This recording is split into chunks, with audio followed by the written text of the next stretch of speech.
Welcome back बच्चों। आज हम लोग चैप्टर 3 के पार्ट 3 में दो रेखाओं के प्रतिच्छेदन से संबंधित क्वेश्चंस को सॉल्व करने वाले। और ऐसे क्वेश्चन हर साल आपके यूपी बोर्ड में पूछे जाते हैं। आपके स्क्रीन पर कुछ क्वेश्चंस दिख रहे होंगे, ये सभी क्वेश्चन पिछले साल यूपी बोर्ड में पूछे गए हैं। तो बच्चों आज जितने भी क्वेश्चंस हम लोग सॉल्व करने वाले हैं ये काफी इंपॉर्टेंट हैं, तो वीडियो को कंप्लीट देखिएगा। और वीडियो पसंद आती है तो लाइक करके चैनल को भी जरूर सब्सक्राइब कर लीजिएगा। बच्चों देखिए, जब दो रेखाएं एक दूसरे को प्रतिच्छेद करती हैं तो इसकी तीन कंडीशंस होती हैं। पहली, उन रेखाओं के केवल एक हल होते हैं। दूसरी कंडीशन, उनके अनेक हल होते हैं। और तीसरी कंडीशन होती है ऐसी रेखाओं के कोई हल नहीं होते हैं। तो बच्चों मान लो आपके पास दो रेखाएं हैं जिनका व्यापक रूप है a1x plus b1y plus c1 equal to 0। ये पहली रेखा हो गई। दूसरी रेखा है बच्चों a2x plus b2y plus c2 equal to 0। अब बच्चों ये दो रेखाएं दी हुई है, तो बच्चों अगर a1 बटे a2 is not equal to b1 बटे b2 is not equal to c1 बटे c2, यानी a1 बटे a2 का मान अगर b1 बटे b2 और c1 बटे c2 के इक्वल नहीं होता है तो उस कंडीशन में हम बोलेंगे दी हुई दोनों रेखाओं के केवल एक हल होंगे। ठीक है, क्या बोलेंगे बच्चों? केवल एक हल होंगे। इसके बाद दूसरी कंडीशन होती है बच्चों, अगर a1 और a2 के मान b1 b2 और c1 c2 के बराबर हो जाएंगे तो इस कंडीशन में हम बोलते हैं कि दी हुई रेखाओं के जो हल होंगे वो अनेक हल होंगे। ठीक है बच्चों, और साथ में हम इन्हें बोलेंगे संगत रेखाएं। यानी अगर बच्चों जैसे आपके सामने दो रेखाएं दी रहती हैं और उनके मान अगर a1 a2 के मान b1 b2 और c1 c2 के बराबर हो जाएंगे तो हम बोलेंगे कि इन दोनों रेखाओं के मान अनेक होंगे, यानी इनके अनेक हल होंगे। और बच्चों इन दोनों रेखाओं को हम संगत रेखाएं बोलते हैं। और बच्चों तीसरी शर्त है, अगर b1 b2 के मान c1 c2 के बराबर नहीं आते हैं तो हम क्या बोलेंगे कि ऐसी रेखाओं के कोई हल नहीं होंगे। ठीक है, फिर से ध्यान दीजिएगा, अगर b1 और b2 के मान c1 c2 के बराबर नहीं आते तो हम क्या बोलेंगे कि ऐसी रेखाओं के कोई भी हल नहीं होंगे और इन रेखाओं को हम असंगत या समांतर रेखाएं कहते हैं। अब बच्चों तीनों कंडीशन आपको समझ में आ गई होंगी, लेकिन यहाँ पर दो शब्द आए हैं, पहला है संगत और दूसरा है असंगत। ये क्या होती है? तो बच्चों देखो, संगत मतलब क्या होता है? ऐसी रेखाएं जो साथ में हो, और असंगत मतलब ऐसी रेखाएं जो साथ में नहीं होती हैं। तो बच्चों अगर मान लीजिए आपके सामने एक रेखा ये है और दूसरी रेखा ये है, ये AB एक रेखा हो गई और एक रेखा CD हो गई, तो क्या ये दोनों रेखाएं एक दूसरे को कहीं पर टच कर रही हैं? क्या कहीं पर एक दूसरे को ये काट रही हैं? नहीं काट रही हैं। तो इसका मतलब ये दोनों रेखाएं कैसी हैं? समांतर रेखाएं हैं और इन्हें हम असंगत रेखा बोलेंगे। ठीक है, ध्यान दीजिएगा, अगर दो रेखाएं एक दूसरे को कहीं भी प्रतिच्छेद नहीं करती हैं तो हम उन्हें बोलते हैं असंगत और समांतर रेखाएं। और यही अगर दो रेखाएं एक दूसरे को किसी भी बिंदु पर काटने लगेंगी, जैसे कि मैंने यहाँ पर दिखाया है, ये AB रेखा है और एक CD रेखा इनको एक बिंदु पर काट रही है, तो हम उसे क्या बोलेंगे? प्रतिच्छेदित रेखाएं, और इन्हें हम साथ में संगत रेखाएं बोलेंगे। ठीक है, आई होप आपको ये तीनों शर्तें समझ में आ गई होंगी और साथ में संगत और असंगत रेखाएं किन्हें कहते हैं वो भी समझ में आ गया होगा। संगत रेखाएं एक दूसरे को किसी न किसी बिंदु पर प्रतिच्छेद जरूर करती हैं बच्चों, और जो असंगत हैं वो रेखाएं एक दूसरे को कहीं पर भी प्रतिच्छेद नहीं करती हैं। असंगत का मतलब ये होता है जो साथ में ना हो। अब बच्चों हम लोग इन शर्तों से संबंधित क्वेश्चंस को सॉल्व करेंगे और ये सभी क्वेश्चंस आपके यूपी बोर्ड में पूछे गए हैं। बच्चों आज का हमारा पहला क्वेश्चन है 5x minus 3y equal to 1 और minus 10x plus 6y equal to minus 22। बच्चों पहली रेखा है 5x minus 3y equal to 1, तो क्या ये व्यापक रूप में दिख रही है? तो बच्चों ये व्यापक रूप में नहीं है, तो हम क्या करेंगे? 5x माइनस 3y, अब 1 को हम क्या करेंगे? बराबर के लेफ्ट साइड में ले आएंगे। अभी राइट साइड में है तो इसको हम लेफ्ट साइड में लेके आएंगे, तो ये पॉजिटिव है तो क्या बन जाएगा? नेगेटिव। ठीक है बच्चों, अब इसकी तुलना, इस समीकरण की तुलना हम किससे कर देंगे? a1x plus b1y plus c1 से। तो हम लिखेंगे क्या?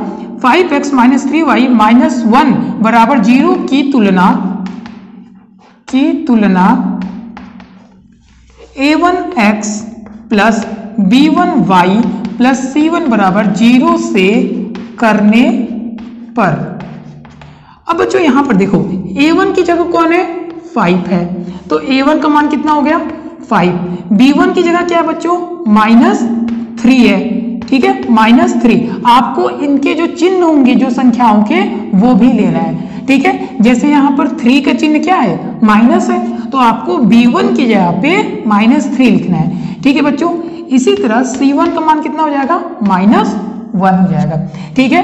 अब बच्चों पहली रेखा की तुलना हमने कर दिया, दूसरी रेखा क्या है, -10x + 6y = -2। तो अब हम फिर से क्या करेंगे, ये जो 22 है ये बराबर के राइट साइड में है, तो इसको हम इस तरफ ले आएंगे यानी लेफ्ट साइड में, तो ये हो जाएगा -10 + 6y, और ये माइनस है तो जब माइनस को हम लोग पक्षांतर करेंगे तो क्या बन जाएगा बच्चों, +22 = 0। अब यहां पर देखो फिर से हम तुलना करेंगे, तो -10x + 6y + 22 की तुलना a2x + b2y + c2 = 0 से करने पर, ठीक है बच्चों। ये सेंटेंस हम यहां पर लिख देंगे क्योंकि a1, b1 और c1 हम लोग पहले ही लिख चुके हैं, तो दूसरी वाली रेखा के लिए a2, b2 और c2 लिखेंगे, ठीक है। अब यहां पे फिर से तुलना कर दो, तो बच्चों a2 की जगह क्या है, -10, b2 की जगह पे क्या है, 6, और बच्चों c2 की जगह पे क्या है, 22, ठीक है। a2 की जगह पे क्या है, -2, देखो a2 की जगह पे बच्चों -10, b2 की जगह पे +6 और c2 की जगह पे 22 है, ठीक है। इतनी बात समझ में आ गई। अब यहाँ पे आपके सामने 3 कंडीशंस लिखी हुई हैं, तो बच्चों हम यहाँ पे लिखेंगे पहले a1 बटे a2, तो a1 का मान कितना है, यहाँ से देख लो 5 है, ठीक है, तो a1 की जगह क्या लिख देंगे 5। a2 का मान कितना है, -10, तो बच्चों यहाँ पे क्या लिख दोगे, -10, ठीक है। अब आप इसे काट दो तो क्या हो जाएगा, 5 1 जा 5, 5 2 जा 10, तो यहाँ पे क्या आ जाएगा 1/2 आ जाएगा, ठीक है बच्चों, 1/-2, क्योंकि ये 10 नेगेटिव है तो ये भी माइनस हो जाएगा। अब इसी प्रकार बच्चों जैसे हमने a1 a2 किया, इसी प्रकार हम क्या करेंगे b1 बटे b2, तो b1 कितना है, यहाँ पे देखो -3 है, तो ये हो जाएगा -3। b2 कितना है बच्चों, 6 है, तो यहाँ पे 6 लिख दो। अब इसको भी काट दो तो क्या हो जाएगा, ये कट जाएगा, तो कितना आ जाएगा, -1/2, क्योंकि 3 1 जा 3 और 3 2 जा 6, तो ये भी आ जाएगा -1/2। अब बच्चों इसी प्रकार हम क्या करेंगे, c1 बटे c2 भी निकाल लेंगे, तो c1 कितना है बच्चों, -1, और c2 कितना है बच्चों, 22, ठीक है। यहाँ पे 11 होगा, यहाँ पे मैंने 1 लिख दिया बच्चों, यहाँ पे 11 होगा, ठीक है, तो 11 यहाँ पे 11 यहाँ भी हो जाएगा, और इसके बाद ये भी 11 हो जाएगा, और यहाँ पे 11, तो जब इसे काटोगे तो 11 1 जा 11 और 11 2 जा 22, तो यहाँ पे ये भी आ जाएगा -1/2, ठीक है। तो इस प्रकार से जब आप देखोगे तो a1 बच्चों a1 बटे a2, b1 बटे b2 और c1 बटे c2, नीचे आप लिखो -1/2, -1/2, -1/2, यानी a1 बटे a2, b1 बटे b2 और c1 बटे c2 तीनों के मान क्या है बच्चों, बराबर हैं, और अगर तीनों के मान बराबर होते हैं तो हम उसे क्या कहते हैं, ये देखिए अनेक हल होंगे, ठीक है। यानी ये जो रेखाएं दी गई हैं, ये दोनों कैसी रेखाएं हैं बच्चों, ये दोनों संगत रेखाएं हैं। कैसी रेखाएं हैं, संगत रेखाएं हैं, और इनके कितने हल होंगे, तो बच्चों इनके अनेक हल होंगे, ठीक है। तो ये पहला क्वेश्चन आई होप आपको अच्छे से समझ में आ गया होगा। आप मैं कुछ देर के लिए साइड हो जा रहा हूं, आप इसका स्क्रीनशॉट ले लो ताकि आप अपने लिए इसे सॉल्व कर सके अपने कॉपी में। तो बच्चों आज का हमारा सेकंड क्वेश्चन है 3/2x + 5/3y = 7 और 9x - 10y = 14। तो सबसे पहले हम क्या करेंगे, सबसे पहले बच्चों हम इसे व्यापक रूप में बदलेंगे, यानी 3/2x + 5/3y, ये 7 है जो राइट साइड में है, तो इसको हम लेफ्ट साइड में ले आ लेंगे, तो ये क्या हो जाएगा -7, यानी बच्चों हमें बराबर की तरफ 0 रखना होता है, ठीक है, बराबर की तरफ हमें 0 रखना होता है, और बराबर की तरफ जो भी संख्या होती है उसे हम ट्रांसफर कर देंगे, यानी लेफ्ट साइड ले आ लेंगे, ठीक है बच्चों। अब यहाँ पर सिंपल इसकी तुलना कर दीजिए, तो 3/2x प्लस 5/3y माइनस 7 बराबर 0 की तुलना a1x plus b1y plus c1 बराबर 0 से करने पर, तो बच्चों जब हम लोगों ने इससे तुलना किया तो हमें क्या मिलेगा, a1 बराबर 3/2, क्योंकि देखिए a1 की जगह क्या है 3/2 है, b1 की जगह क्या है 5/3 और c1 की जगह क्या है बच्चों -7। तो a1 equal to 3/2, b1 equal to 5/3, c1 equal to -7। Sign के साथ लिखना है बच्चों, जो 7 का चिन्ह है ना उसके साथ यहाँ लिखना है, ठीक है। तो पहले समीकरण की हम लोगों ने तुलना कर दिया। अब दूसरा समीकरण क्या है, 9x minus 10y equal to 14। तो फिर से बराबर के राइट साइड में जो कुछ भी है उसे हम लेफ्ट साइड में ले आएंगे। तो बच्चों यहाँ पर क्या लिखेंगे, 9x माइनस 10y, अभी 14 है तो इधर आएगा तो -14 बराबर 0 हो जाएगा। तो 9x माइनस 10y माइनस 14 बराबर 0 की तुलना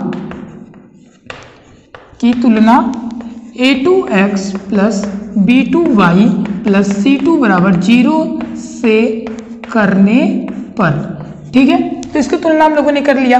अब फिर से क्या करना है, a2 की जगह पे कौन है भाई, तो a2 की जगह पे 9 है, b2 की जगह पे कौन है, b2 की जगह बच्चों -10 है, ठीक है। c2 की जगह कौन है, तो बच्चों c2 की जगह -14 है, ठीक है। तो a1 की जगह पे a2 की जगह पे 9 है, b2 की जगह पे -10 है और c2 की जगह पे -14। तो बच्चों जब हमें a1, b1, c1, a2, b2, c2 का मान पता चल जाता है तो हम सबकी तुलना कर देते हैं, ठीक है। यहाँ पर 3 कंडीशंस लिखी गई हैं। तो बच्चों यहाँ पर देखिए a1 का मान कितना है, a1 बटे a2, a1 कितना है 3/2, a2 कितना है बच्चों 9, तो यहाँ पे 9 लिख देंगे, ठीक है। अब यहाँ पे देखो क्या है 3/2 है ना, और यहाँ पे क्या है 9 है, तो ये एक भिन्न के रूप में लिखा हुआ है, तो हम 9 को भी 9/1 लिख सकते हैं, ठीक है। 3/2 जिस तरह से ये लिखा हुआ है उसी तरह से हम इसे 9/1 लिख दिए। अब सिंपल सी चीज है बच्चों, हम क्या करते हैं, जो ऊपर वाली भिन्न है इसको इसी तरह हम लोग लिख देते हैं, ठीक है। जैसे ये 3/2 है तो हम इसको 3/2 ही लिख देंगे, और जो नीचे वाली भिन्न होती है उसको हम पलट देंगे। तो ये 9/1 है तो क्या हो जाएगा बच्चों 1/9 हो जाएगा, ठीक है। बहुत सिंपल सा कॉन्सेप्ट है। ऊपर वाली जो फ्रैक्शन होती है ये आपका बटे का निशान है, इसके ऊपर जो होगा इसको हम सिंपली जैसा है वैसा ही लिख देते हैं, और इसके नीचे जो रहता है उसको हम पलट के लिख देते हैं। तो ये 9/1 था तो हम इसे क्या लिख देंगे 1/9, ठीक है बच्चों। तो यानी a1 बटे a2 का मान कितना आया, इसको काट दीजिए, तो 3 1 जा 3 और 3 3 जा 9, ये क्या हो जाएगा 1/6, ठीक है।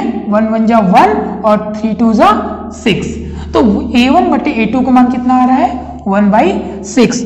बच्चों इसी तरह b1 बटे b2 का मान कितना आ रहा है, यहाँ पे देखो b1 कितना है 5/3, तो ये हम क्या लिख देंगे 5/3 और बटे -10, ठीक है।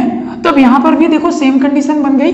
तो हमने अभी आपको बताया जो ऊपर वाली भिन्न है इसको एज इट इज लिख देंगे 5/3, और जो नीचे है यानी जो -10 है इसके नीचे 1 मान लो और इसे पलट देंगे, तो -10/1 है तो क्या बन जाएगा -1/10, ठीक है। ये क्या है -10/1 है तो इसको पलट दो तो -1/10, इससे आप काट दोगे 5 2 जा 10, तो ये क्या बन गया -1/6, ठीक है बच्चों। यहाँ पे क्या बन गया -1/6। इसके बाद C1 बटे C2, अब C1 बटे C2 कितना हो जाएगा बच्चों, C1 का मान देखो यहाँ पे कितना है -7, कितना है -7, और C2 का मान कितना है 14, -14, ठीक है बच्चों। तो अब यहाँ पे देखो माइनस माइनस कट गया, 7 1 जा 7, 7 2 जा 14, यानी -1/2। तो बच्चों जब हम लोगों ने a1 बटे a2, b1 बटे b2 और c1 बटे c2 तीनों की तुलना किया तो हमें क्या मिल रहा है बच्चों, जो a1 बटे a2 है वो b1 बटे b2 के बराबर नहीं है। यहाँ पे देखो a1 बटे a2 कितना है बच्चों 1/6 और b1 बटे b2 कितना है -1/6, ठीक है, तो ये क्या होगा, ये बराबर नहीं है, यानी a1 बटे a2 और b1 बटे b2 जब बराबर नहीं होते हैं तो इस कंडीशन में बच्चों दोनों रेखाएं कैसी होती हैं, संगत होती हैं, लेकिन इनके केवल एक हल होते हैं। ठीक है, ये चीज मैंने आपको स्टार्टिंग में बताया था। अगर a1 बटे a2 और b1 बटे b2 बराबर नहीं होंगे तो इस कंडीशन में जो रेखाएं होती हैं वो क्या होती हैं, संगत होती हैं और इनके केवल एक हल होते हैं। तो बच्चों यहाँ पर देखो क्या है, a1 बटे a2 कितना है 1/6 और b1 बटे b2 कितना है 1/-6, तो दोनों बराबर नहीं होंगे। ठीक है, क्योंकि ये पॉजिटिव है और ये नेगेटिव है, तो इस समीकरण के जो हल होंगे बच्चों वो क्या है कि ये दोनों रेखाएं संगत रेखाएं। ठीक है, तो 2 क्वेश्चंस मैंने यहाँ पे आपको सॉल्व किए, बाकी के 2 क्वेश्चन जो कि आपको स्क्रीन पे दिख रहे हैं इसका सॉल्यूशन आपको कमेंट बॉक्स में कमेंट करके बताना है कि ये रेखाएं संगत होंगी या नहीं होंगी। बच्चों आज का हमारा नेक्स्ट क्वेश्चन है, P के किन मानों के लिए निम्न समीकरण के युग्म का एक हल द्वितीय है। और यहाँ पे 2 समीकरण लिखे हुए हैं, 4x plus py plus 8 equal to 0, 2x plus 2y plus 2 equal to 0। ठीक है, अब यहाँ पर हमें बच्चों 2 समीकरण दिए हुए हैं और पूछ रहा है इसमें कि P के किन मानों के लिए इन समीकरणों का हल अद्वितीय होगा, यानी अद्वितीय मतलब P के किन मानों के लिए इन दोनों समीकरण का हल केवल एक होगा। ठीक है, अद्वितीय हल का मतलब होता है केवल एक हल होना, और एक हल की कंडीशन क्या होती है बच्चों, a1 बटे a2 is not equal to b1 बटे b2 is not equal to c1 बटे c2, यानी a1 a2 का मान b1 b2 और c1 c2 के बराबर नहीं होगा, तब हम बोलेंगे कि ऐसी रेखाओं के हल केवल एक होंगे यानी अद्वितीय हल होंगे। ठीक है बच्चों, तो बहुत सिंपल है, हमें क्या करना है, सीधे तुलना कर देनी है। तो 4x plus py plus 8 equal to 0 की तुलना a1x plus b1y plus c1 बराबर 0 से करने पर, तो बच्चों जब हम लोगों ने तुलना किया तो हमें क्या प्राप्त हो रहा है, a1 की जगह कौन है 4, b1 की जगह क्या है p और c1 की जगह क्या है बच्चों 8, तो a1 का मान कितना हो जाएगा 4, b1 का मान हो जाएगा बच्चों p और c1 का मान हो जाएगा 8। ठीक है, तो इस प्रकार से हमें a1, b1 और c1 का मान पता चल गया। तो अभी हम लोगों ने बच्चों क्या किया, पहली समीकरण का कंपेयर किया, अब इसी तरीके से हम दूसरे समीकरण का कंपेयर करेंगे। तो बच्चों दूसरा समीकरण है 2x plus 2y plus 2 equal to 0। बच्चों अब हम 2x प्लस 2y प्लस 2 बराबर 0 की तुलना a2x plus b2y plus c2 बराबर 0 से करने पर। ठीक है, क्योंकि हमारी पहली रेखा होती है a1x b1y प्लस c1, तो इसकी तुलना हमने पहली रेखा से कर दिया, और दूसरी रेखा है a2x b2y प्लस c2, तो इसकी तुलना हमने दूसरी रेखा से कर दिया। ठीक है, तो बच्चों a2 की जगह पे क्या है 2 है, b2 की जगह पे क्या है 2 है और c2 की जगह पे क्या है 2 है, तो हम क्या बोलेंगे बच्चों, a2 बराबर 2, b2 बराबर 2 और c2 बराबर 2। ठीक है, इस प्रकार से हमें a1 b1 c1 और a2 b2 और c2 के मान प्राप्त हो गए। अब जब हमें a1 b1 c1 a2 b2 c2 के मान प्राप्त हो गए, तो बच्चों क्वेश्चन में क्या बोला है, क्वेश्चन में बोला है कि ये जो समीकरण है ना, इनके हल कैसे हैं, अद्वितीय हैं। कैसे बच्चों, अद्वितीय हैं, और अद्वितीय का मतलब होता है केवल एक हल। अद्वितीय का मतलब क्या होता है बच्चों, केवल एक हल। ठीक है, और केवल एक हल की कंडीशन क्या होती है, a1 बटे a2 is not equal to b1 बटे b2, तो हम लोग यही कंडीशन यहाँ पर लिख देंगे, a1 बटे a2 is not equal to b1 बटे b2। ठीक है, अब a1 का मान कितना है, तो बच्चों a1 का मान है 4, तो यहाँ पे लिख दो 4। a2 का मान कितना है बच्चों, a2 का मान है 2, तो यहाँ पे क्या लिखोगे 2। इसी प्रकार is not equal to b1 का मान कितना है बच्चों, b1 की वैल्यू है p, तो b1 की जगह क्या लिख दो p, और b2 की वैल्यू कितनी है, तो बच्चों b2 की वैल्यू है 2। ठीक है, तो यहाँ पे हम क्या लिख देंगे 2। ठीक है, अब इसके बाद बच्चों 2 से 2 कैंसिल हो जाएगा। ठीक है, तो क्या बचेगा, p is not equal to 4। यानी बच्चों आपके क्वेश्चन में यही पूछा गया था कि P के किस मान के लिए दिए हुए समीकरण का हल अद्वितीय होगा, यानी केवल एक हल होगा। तो आपका आंसर सिंपल सा होगा कि P का मान 4 के अलावा कुछ भी हो सकता है। ठीक है, आप P की जगह पे 4 के अलावा कुछ भी लिख सकते हो, तो उसका मान क्या होगा, अद्वितीय होगा, केवल एक हल आएगा। ठीक है, तो यहाँ पर आप P की जगह पे 4 के अलावा कुछ भी लिख सकते हो, 0, 1, 2, 3, 5, 6, 7, बट 4 आपको नहीं रखना है। ठीक है बच्चों आज का हमारा नेक्स्ट क्वेश्चन है, k के किस मान के लिए समीकरण 3x + y = 1 तथा 2k - 1x + k - 1y = 2k + 1 का कोई हल नहीं होगा। बच्चों ये क्वेश्चन आपको स्क्रीन पे भी दिख रहा होगा, आप स्क्रीन पे जो क्वेश्चन दिख रहा है उससे पढ़ सकते हैं। तो बच्चों सेम ये क्वेश्चन है जैसे अभी हम लोगों ने पिछला वाला क्वेश्चन सॉल्व किया। यहाँ पर बोला जा रहा है कि k के किस मान के लिए, पिछले क्वेश्चन में बोला था P के किस मान के लिए समीकरण का हल अद्वितीय होगा, यानी केवल एक हल होगा। यहाँ पे बोला जा रहा है कि k के किस मान के लिए दिए गए समीकरण का हल कोई हल नहीं होगा। अब बच्चों क्वेश्चन में बोला है कि k के किस मान के लिए दिए गए समीकरण का कोई हल नहीं होगा। तो जब कोई हल नहीं होता है तो उसके लिए कौन सी कंडीशन होती है बच्चों, तो जब क्वेश्चन में बोले कि कोई हल नहीं होगा तो उसके लिए कंडीशन है a1/a2 = b1/b2 is not equal to c1/c2। ये कंडीशन लगाई जाती है जब क्वेश्चन में बोला जाएगा कि दी हुई रेखाओं का कोई हल नहीं है, कोई हल नहीं है। ठीक है बच्चों, तो बहुत सिंपल है, फिर से आपको क्या करना है, इसको तुलना कर देनी है। ठीक है, तो पहला समीकरण क्या है बच्चों, 3x + y = 1। तो सबसे पहले हमें क्या करना है, 3x + y जो 1 है वो अभी राइट साइड में है, तो हम इसको पक्षांतर करके लेफ्ट साइड में ले आएंगे, और ये जो 1 है ये पॉजिटिव है तो क्या बन जाएगा, नेगेटिव। ठीक है, अब हम 3x + y - 1 की तुलना किससे कर देंगे बच्चों, a1x + b1y + c1 = 0 से करने पर।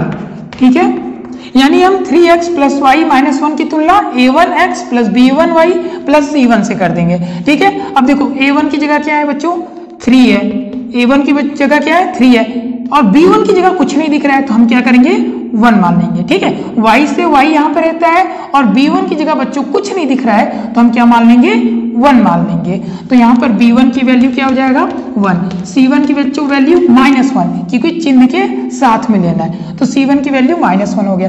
तो बच्चों जिस प्रकार हमने पहले समीकरण की तुलना किया इसी प्रकार दूसरे की करेंगे। तो दूसरा समीकरण क्या है, 2k - 1x + k - 1y = 2k + 1। तो हम फिर से क्या करेंगे, ये जो बच्चों 2k + 1 है वो राइट साइड में है ना, तो उसको पहले हम लेफ्ट साइड में ले आएंगे, यानी यहाँ पे हो जाएगा 2k - 1x + k - 1y। अब ये उस तरफ है ना तो पक्षांतर करके इधर ले आओ, तो ये हो जाएगा -2k + 1 = 0। अब हमें दूसरा समीकरण भी मिल गया, तो इसकी तुलना हम किससे कर देंगे, की तुलना a2x + b2y + c2 = 0 से करने पर।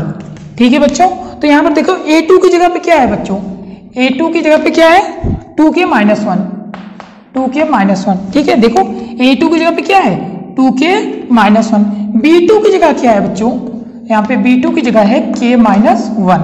ठीक है, b2 की जगह क्या है, ये देखो y वाले टर्म को देखो, y, तो यहाँ पर b2 की जगह पे क्या है, k - 1, और c2 की जगह पे क्या है बच्चों, c2 की जगह पे है 2k + 1 -2k + 1। ठीक है, y यहाँ पर y के साथ b2 है और वहां पर y के साथ k - 1 है, उसी प्रकार c2 के साथ कौन है बच्चों, -2k + 1। अब जब हमें यहाँ पर a1 b1 और c1 और साथ में a2 b2 c2 सभी के मान पता चल गए बच्चों, तो हम इसकी तुलना कर देते हैं। और क्वेश्चन में क्या बोला है कि इनकी कोई हल नहीं है, तो कोई हल नहीं होने की कंडीशन ये होती है। तो यहाँ पर हम लिख देंगे बच्चों a1/a2 b1/b2 is not equal to c1/c2। ठीक है, a1/a2 का मान कितना है, A1 का मान देखिए 3 है, तो बच्चों यहाँ 3 लिख देंगे। A2 का मान कितना है बच्चों? A2 का मान है 2k माइनस 1 बराबर B1 का मान बच्चों 1 है, तो B1 का मान 1 रख देंगे। B2 का मान कितना है? k माइनस 1, तो B2 की जगह पे k माइनस 1। बच्चों C1 का कितना है?